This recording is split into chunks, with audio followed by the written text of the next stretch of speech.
Bonjour à tous, je suis Hervé Ballot. Bienvenue dans ce moment d'ouverture de nos cœurs, de notre esprit, notre mental à l'infini. Le yoga est une science antique d'autoréalisation et de réalisation en Dieu. Le mot yoga en sanskrit signifie unité, union, unicité. Le yoga consiste en reporter notre attention et notre conscience à se reposer dans sa nature spirituelle essentielle. Le yoga donc est connaître notre nature spirituelle, en faire expérience, l'étudier et vivre en harmonie avec celle-ci. Compliment, vous arrivez aujourd'hui, ici, après un long chemin fait de patience et de dédication à l'écoute et à ces brefs moments de méditation guidée. Nous sommes arrivés au terme de cette série de podcasts sur le sentier du Kriya Yoga avec ce podcast spécifique intitulé « Héritage spirituel ». Je dédie ce podcast à vous, mes chers amis, auditeurs, et en particulier, en tant qu'héritage spirituel, à vous, Blanche, Constance et Victor, et à toi, Emilia. Je t'embrasse, mon enfant, qui aujourd'hui, après un long chemin de lumière, et je ne connais pas la date de ce aujourd'hui, tu écoutes ces précieuses indications de vie. C'est une bouteille à la mer, un message in a bottle, comme le chantait Sting au siècle dernier. En tant que jeune adulte, j'ai longtemps eu un appel spirituel auquel je ne savais pas comment répondre. J'étais ingénieur récemment diplômé, je travaillais dans des grandes entreprises, mais je voulais aussi me rapprocher, m'immerger dans la foi. J'ai aussi pensé pendant peu de temps à la solution de la prêtrise, le sacerdoce. Mais je voulais aussi être dans la vie, faire expérience de la vie, y porter mon Seigneur, conscience christique, loin de l'apparente tristesse et de la contrition que je voyais dans l'église, faire la fête, jouir du monde, avoir des petites amies, puis rencontrer ma femme et avoir des enfants avec elle. Je voyais beaucoup d'éléments discordants. J'avais beaucoup de pensées qui étaient en train de flotter dans un espace multidimensionnel sans apparente logique, sans aucun sens, sans fil conducteur. Je voyais le bien et le mal, la religion, la foi, cette soif de rejoindre des personnes et de connaître des personnes plus élevées que moi, l'importance de la discipline, de la bonne alimentation, l'existence de la douleur, de la joie. Je sentais que la vie est une technique, qu'il existe des techniques pour tout. Pour l'étude, le sport, le travail, la pratique. La vie est technique. Je cherchais l'amour et aussi le sexe, en observant ses côtés merveilleux, mais aussi ses côtés plus obscurs, ce péché dont parlaient les religions. Le fait d'être en tort. Je sentais que l'âme existait en mon sein et qu'elle existait aussi dans le règne animal ainsi que dans le règne végétal, dans toute la nature, même dans l'univers au-delà de la terre. Je me demandais ce que faisaient les religions, qu'est-ce qu'elles font, où sont les grands maîtres, comment sont-ils apparus, que faisait le Christ, où peut-on apprendre ce qu'il faisait. J'avais cette terrible sensation de perdre mon temps à faire des choses dites fondamentales mais sans aucun sens, sans aucune réelle importance. Alors que d'autres personnes, elles, faisaient des choses beaucoup plus élévantes que moi. J'observais le succès des débutants ou de personnes que je retenais peu évoluées, heureux les simples d'esprit, c'est-à-dire des personnes qui ont la chance de ne pas se poser de questions particulières et qui font leur travail, qui vivent dans la vie sans se poser de questions et qui sont très heureux et qui ont même un succès matériel important. Alors que moi, j'avais du mal à évoluer. Je pouvais apprendre l'entropie, je voyais tamas, cette force qui tire vers le bas, la tendance à empirer qu'a la pensée et la matière. J'ai connu aussi le désespoir. J'ai vu la dualité de la douleur, cet aspect tellement négatif, mais qui est aussi un immense moteur d'évolution personnelle et spirituelle. je connaissais l'amélioration de ma condition, qui était toujours proche à se réaliser, et qu'il existe des choses impossibles, mais qui sont faciles à réaliser pour certaines personnes, et qu'au contraire, des choses apparemment faciles devenaient impossibles à réaliser, et je le voyais et j'en faisais l'expérience sur moi-même. J'ai été toujours attiré par l'enthousiasme, les grandes qualités de l'âme, la gentillesse, la diligence, etc., etc. Toutes ces grandes qualités que nous avons décrites quand nous avons parlé des 4 attributs de la nature. Sattva. Je me posais des questions sur le sens de la vie, la naissance, la mort, la peur qu'a l'être humain de mourir, les injustices factuelles, les injustices de la naissance, la violence, la relativité des choses, l'échelle mobile du pire et du meilleur, sachant que chacun de nous est l'idiot d'un autre, et l'importance de se remémorer le point le plus bas que nous avons rejoint sur cette échelle mobile du pire et du meilleur. Cette grande chaîne sur laquelle nous courons, nous glissons.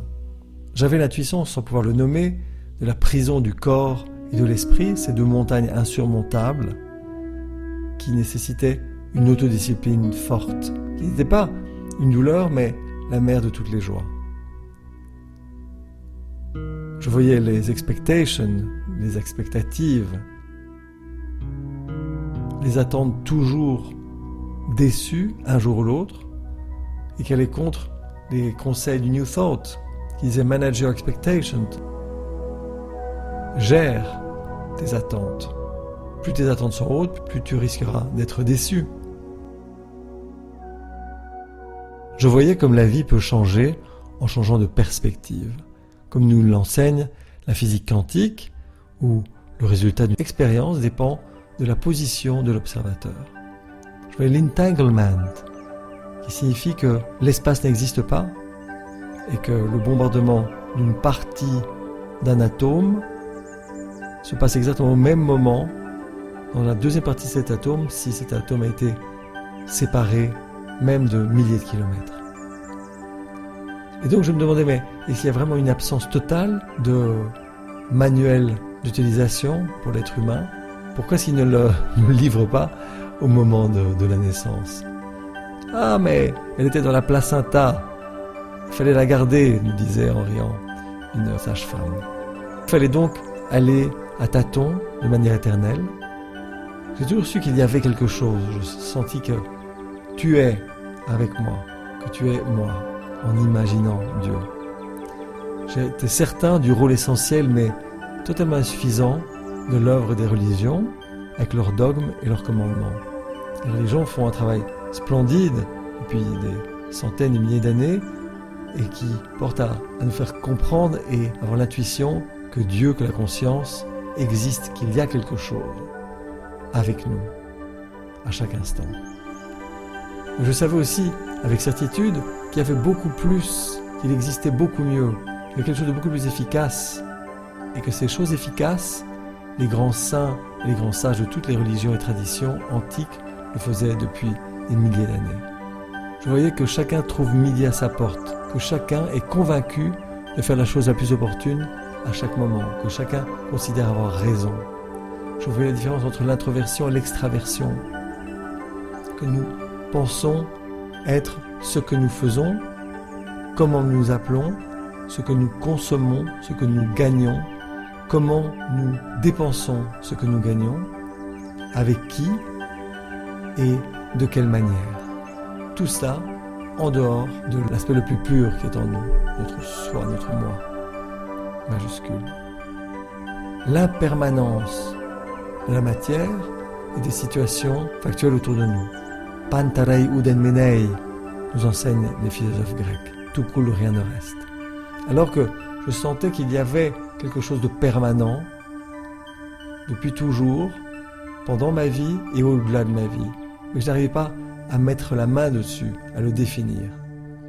Les grandes périodes de la vie de l'être humain, combien de temps perdu pendant la petite enfance, pendant la jeunesse, l'adolescence et pendant la vieillesse.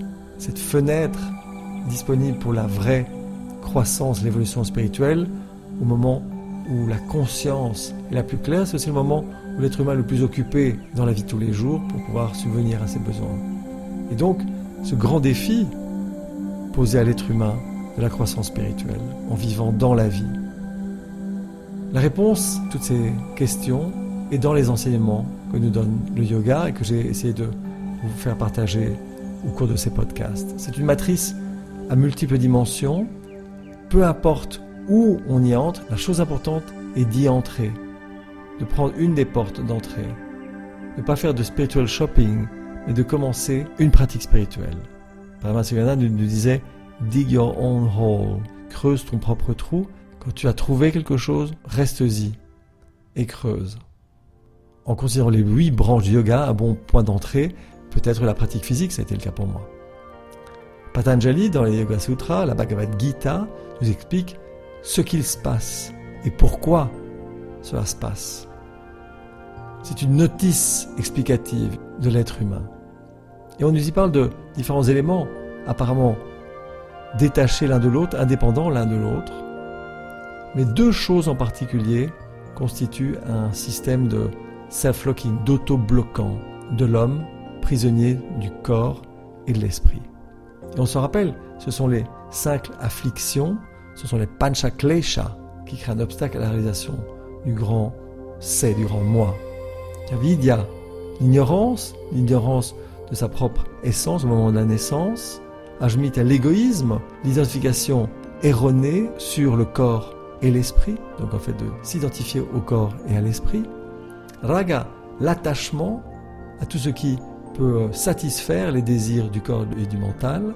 Dvesha, l'aversion pour tout ce qui nous éloigne de la satisfaction des désirs du corps et du mental. Et Abhinivesha, l'attachement à la vie, la peur de la mort. À ces 5 afflictions se rajoutent les fameuses 9 dispersions qui empêchent de cultiver la conscience du grand C, qui sont la maladie, l'apathie, le doute, la négligence, l'indolence, l'attachement à la satisfaction des sens, l'habitude à l'absence d'enthousiasme, l'erreur dans la perception, donc la confusion philosophique, l'incapacité de se concentrer et enfin l'instabilité dans la pratique. Mais donc, comment peut-on se libérer ? Les grands maîtres parlent de fulfilling your divine destiny, donc de pouvoir remplir votre destin divin et le réaliser. Qu'est-ce que c'est que ce destin ? Avons-nous tous un destin divin ou est-ce réservé à peu de personnes qui en ont la chance ? Et les grands maîtres nous disent non, c'est pour tous. Mais comment faire pour y accéder, pour l'exprimer ? Comment faire pour le faire entrer dans une expression la plus totale ? Paramahansa Yogananda nous disait « Life has to be lived anyway. Why don't you live the highest way ?» De toute façon, tu dois vivre cette vie. Pourquoi ne pas la vivre de la manière la plus élevée ? Il n'y a pas de séparation entre la vie matérielle et la vie spirituelle. Elles sont totalement liées l'une à l'autre. L'une influence l'autre. Et c'est normal puisqu'il n'y a qu'une seule chose qui existe, qui rentre en manifestation. Notre destin est de nous réveiller à notre potentiel divin, de pouvoir nous rappeler comment vivre en harmonie avec elle, en suivant un développement totalement naturel. Sooner or later, everyone will awake. Tôt ou tard, chacun de nous se réveillera. Et ça peut être dans cette vie ou lors d'autres réincarnations. Et le yoga nous dit « Why not sooner rather than later ?» Pourquoi pas maintenant plutôt que plus tard. Don't delay your good, don't put it off another day. Ne retarde pas ton plus grand bien, ne le retarde pas d'un seul jour. Fais-le aujourd'hui. Le saint mystique Kabir, dans son livre, The Kabir Book, disait « My inside, listen to me. The spirit, the teacher is near. Wake up. Run to his feet. He's standing close to your head right now. You have slept for millions of years. Why not wake up now, this morning? » Mon âme, mon intérieur, écoute-moi. L'esprit, l'enseignant, est tout près. Réveille-toi, cours à ses pieds. Il se tient tout près de toi, tout près de ta tête, maintenant, ici. Tu as dormi pendant des millions d'années. Pourquoi ne pas te réveiller maintenant, ce matin. Pour le poète Rumi, c'est le désir profond du cœur qui fait tout le travail. Quand le désir inné se développe ou se libère et qu'il devient plus fort que tous les freins, les panchaklesha, alors nous rentrons sur le spiritual path, sur le chemin. Et on se rappelle qu'il y a 4 grandes raisons qui nous portent sur ce chemin du développement spirituel. Le premier, on le connaît bien, c'est la souffrance, la douleur, ce sens de aliénation de notre pure essence. C'est une grande souffrance et c'est un désir de revenir à ce que nous sommes, de ne plus être identifié erronément avec l'ego qui nous sépare de la source. Deuxièmement, il y a la recherche de la sagesse, de la connaissance, de pouvoir connaître parfaitement, totalement l'univers qui nous entoure. Troisièmement, ça peut être la volonté de succès dans la vie, de vivre de manière la plus effective, the highest way. Ou encore, quatrièmement, l'amour. L'amour pour Dieu, l'amour pour la conscience, l'amour pour l'être humain, pour cette planète, pour l'univers entier. Chacun de nous fait l'expérience d'un de ces 4 éléments. Pour toi, quel est celui le plus important? La souffrance, la recherche de la sagesse, de la connaissance, la recherche de succès dans la vie, ou bien simplement l'amour? Pour moi, ça a été la douleur. La douleur de sentir qu'il y avait quelque chose que je ratais, perdre mon temps à faire des choses apparemment essentielles, mais pour moi qui n'avaient aucune importance. Cette aliénation de mon soi. Ellen Grace O'Brien nous propose dans le Book of Sanctuary of Belonging cette très belle poésie. Mother, I am a lost one, and the recipes of my grandmothers are gone. Now you, divine self, mother, father, you must show me the way in which my soul life is to unfold, and it is my birthright. Mère, je suis une âme perdue, et les recettes de ma grand-mère ont disparu. Maintenant, toi, divin, self, mère, père, toi, tu dois me montrer le chemin au travers lequel la vie de mon âme pourra se développer, et c'est mon droit de naissance. Alors j'entendais « The kingdom of God is within you », donc le royaume de Dieu est à l'intérieur de toi. Mais comment peut-on rentrer? Quel est le chemin vers l'intérieur? Qu'est-ce que je dois faire exactement? Et je n'avais aucune réponse. Et ce n'est pas avant que je rencontre mon enseignant, mon gourou, mon maître, Roy Eugene Davis, que je n'ai pu rencontrer et comprendre et trouver ce portail immense à travers tous les enseignements du Kriya Yoga. On se rappelle que Roy nous offre de manière très succincte ces 4 éléments essentiels qui sont It is, God is, Dieu est et est tout ce qui est. Étant tout ce qui est corollaire, we are that, nous sommes ça. Troisièmement, nous oublions. Heureusement, 4, nous nous rappelons progressivement. Mais comment faire pour nous rappeler de manière permanente? Puisqu'en général, nous avons tendance à oublier rapidement dès qu'on sort d'une pratique qui n'est pas assez systématique. Et c'est là la grande révolution, et que le vrai yoga nous donne aussi les solutions, les instruments pour y arriver. C'est une technologie, et on peut les repasser en revue rapidement. Il y a abhyasa, la pratique constante, l'action. On ne peut pas ne pas agir. Le nikshma karma, l'action sans attachement au résultat de l'action. Vairagya, le détachement, la perspective, l'observation sans jugement. Les sentiments, le comportement.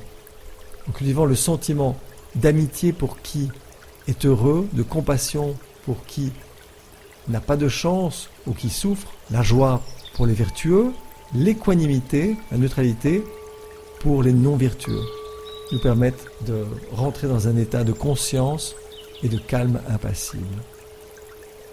Rappelons-nous Yama et Niyama, les 5 abstentions et les 5 observances. Le Yama, Ahimsa, la non-violence, Satya, la vérité, Ashteya, ne pas voler, Brahmacharya, la juste utilisation des forces vitales, la modération, Aparigraha, le non-attachement aux objets qui nous entourent, le non-attachement aux résultats de l'action. Niyama, les 5 observances, Saucha, la pureté, la propreté de l'âme et du physique. Santosha, le contentement, de maintenir toujours un fond émotif le plus opportun. Tapas, l'autodiscipline, brûlée à feu lent. Svadhyaya, l'introspection, l'étude et le souvenir du moi. Et Ishvara-pranidhana, l'abandon au divin. Les Yoga Sutras nous parlent aussi de asana, la pratique physique. On parle que d'un sutra sur 298, des exercices de recharge énergétique de Paramasuriyananda, les postures stables et confortables tenues pendant un long moment, style Sukham Asanam, le pranayama, l'expansion de l'énergie vitale à travers la respiration, qui trouve l'origine de la cessation de l'inspiration et de l'expiration. Toute cette pratique devient fortement stable si elle est effectuée sans interruption, avec fermeté, correctement, avec référence, pendant une longue période de temps. Nous devons pratiquer les grandes 5 qualités, la dévotion intense, le courage, la présence d'esprit, la méditation et le discernement. Et pour les pratiquants qui sont totalement déterminés dans leur pratique, l'autoréalisation est imminente. Ainsi, l'élément déterminant dans l'autoréalisation est la pratique du yogi peut être faible, modérée ou très intense. Et encore, l'abandon à Dieu, le fait d'abandonner l'idée erronée d'être séparé de la source de Dieu.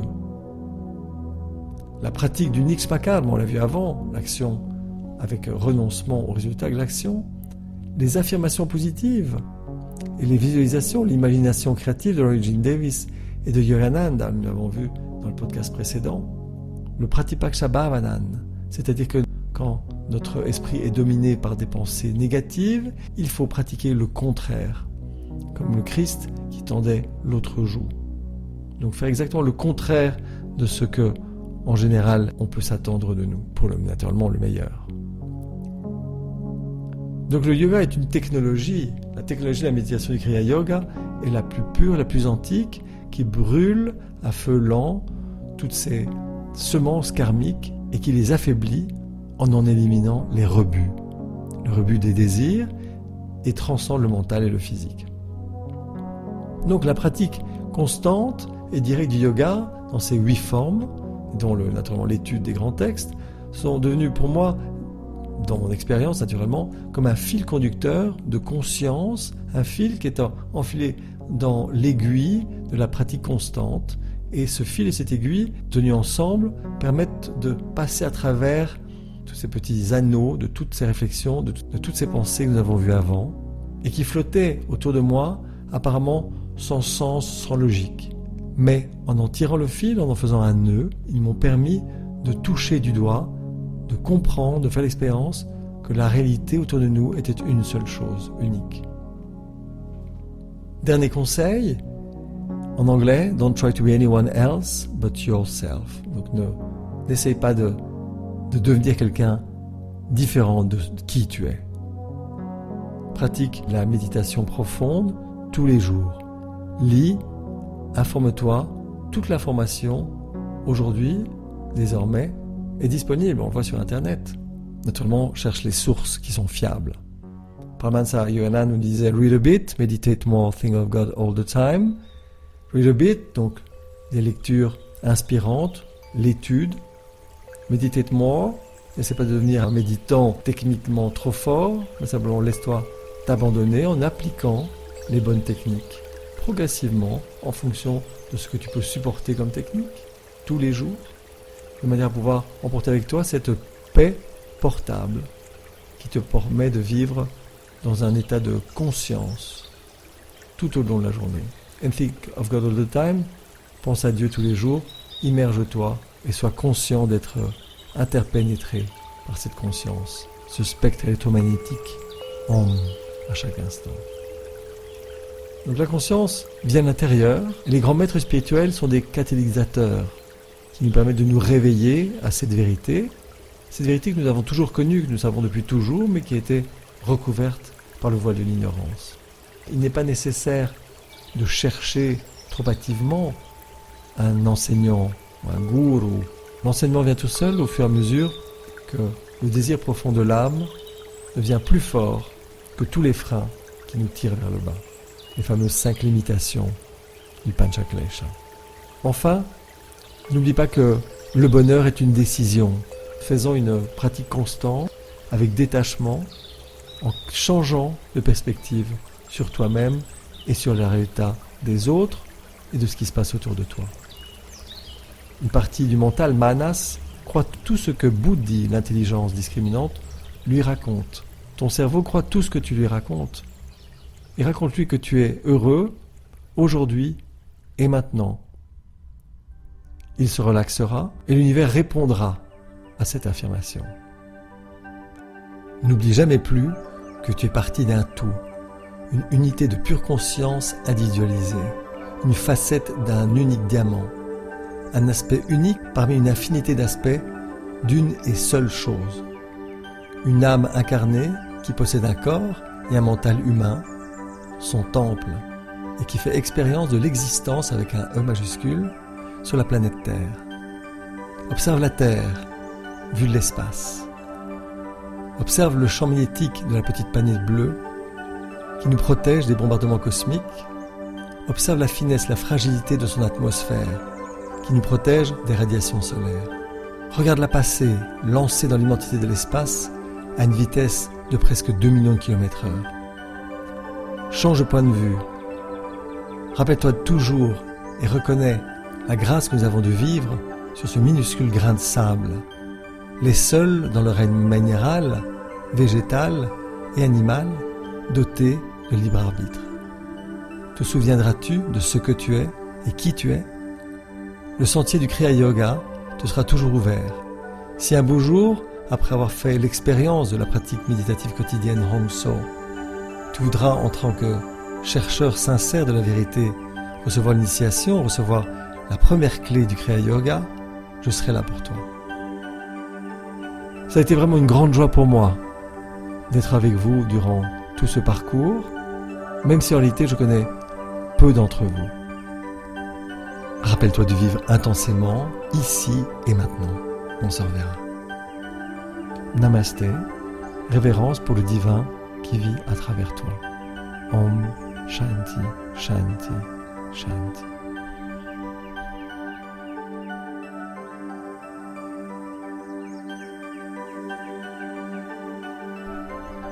Nous nous préparons à notre méditation quotidienne, assis confortablement avec le dos droit arqué, sans appui, épaules basses, relaxées, nuque allongée, sans tension, épaules en arrière, poitrine en avant, nuque allongée, menton bas, le regard au troisième œil dans le Kutashta, le Lintang chinois.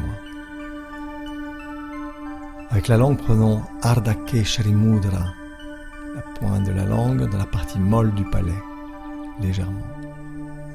Abandonnons notre respiration à ce rythme naturel, sans le contrôler. Maintenant, entrons à l'intérieur. Ouvrons notre cœur et notre esprit à l'infini, à la pure conscience omniprésente. Nous y sommes immergés.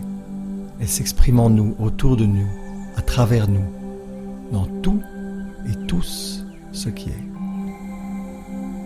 Une seule vie, une seule présence, une seule puissance, une seule réalité unique connue sous tant de noms.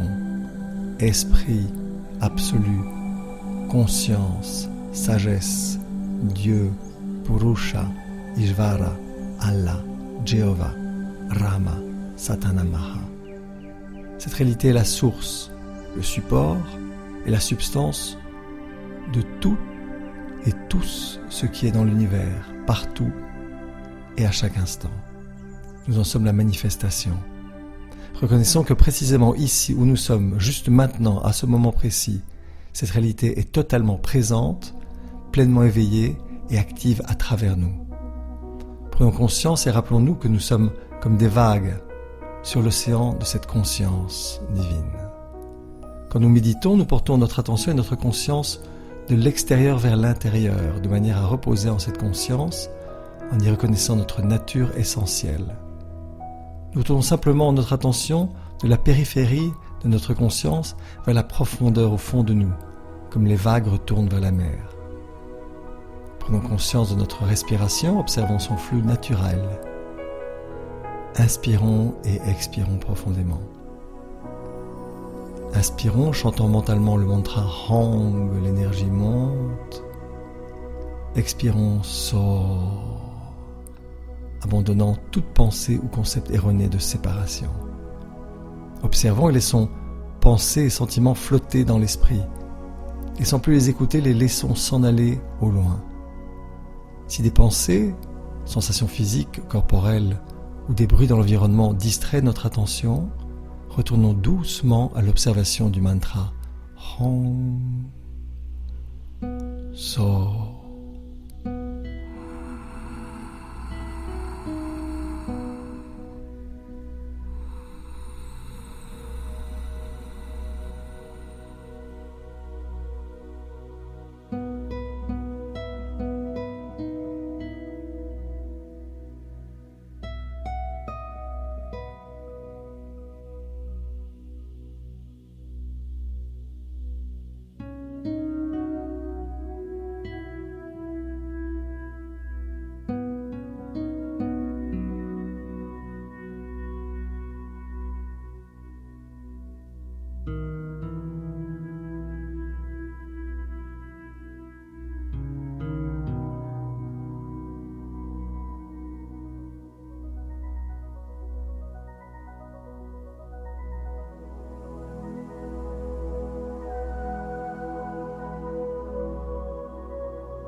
Détachons notre attention du mantra et du mouvement de l'énergie, du prana, du chi.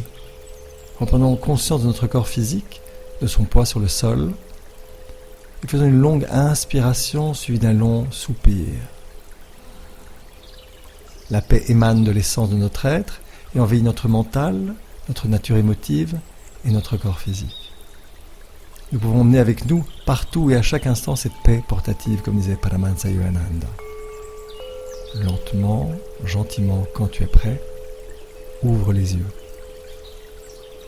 Maintenant que nous reposons dans cette paix, laissons-la s'épancher vers l'extérieur, comme grâce pour tous les êtres, partout et à chaque instant.